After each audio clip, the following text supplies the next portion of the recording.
was such a sweet girl. The only person I could really connect with after my parents died. Kate was more than a sister to me. To be taken away in such a violent and unnecessary way makes me really think about life now. It had only been a week since the incident, but it seemed like an eternity to me, with that memory hanging on every thought. I don't know what's worse, the pain of dying or knowing that someone close to you has died. And being a detective, I've seen many things that have disrupted my sleep, but nothing as bad as when it happens to someone you know. I got a call from my boss, saying there'd been a murder last night. Great, the last thing I wanted to think about is death. He said it was Kate's boyfriend who was the victim and told me to get to the scene. I told him that I was busy. I told him I'd get to work on it in the morning.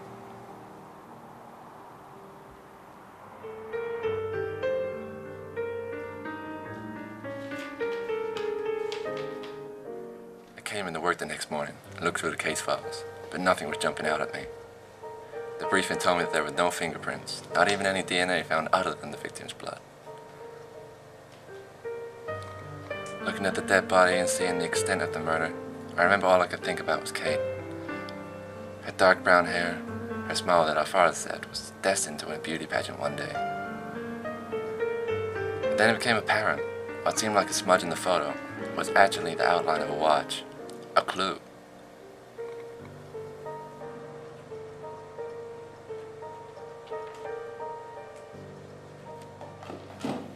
I rang my boss to tell him the news.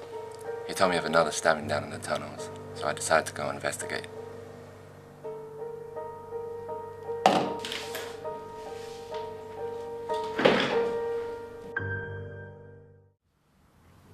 So on inspection, I realized it was Kate's best friend, Johnny.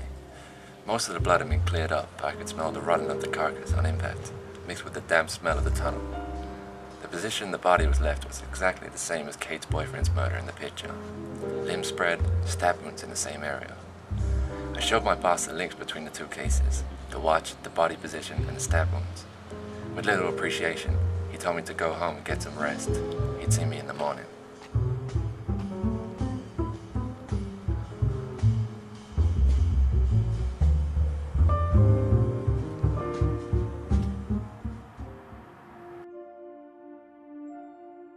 My friend Peter invited me round for a drink to take my mind off things that night, so I decided to stop by on my way home.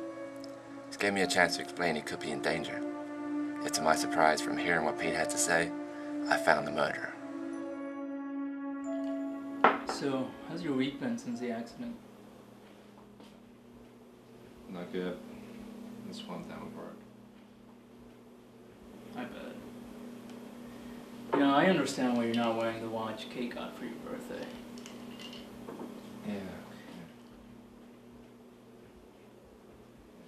I saw on the news there was a watch similar to yours left at one of the murder scenes. Yeah, I saw that as well. Would you mind getting me another drink, please? Sure.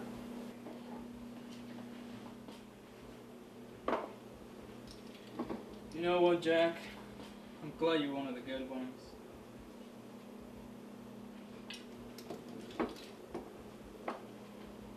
Jack?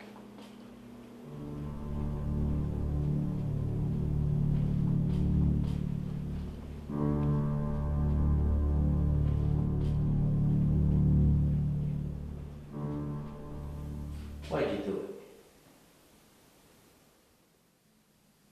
You know silence isn't helping your case, right? How many murders is it now? 5? 6? Come on, Jack. Everybody knows who did it. You know, this makes you as bad as your sister's murderer. Can't take this anymore. I'm gonna get a cup of coffee.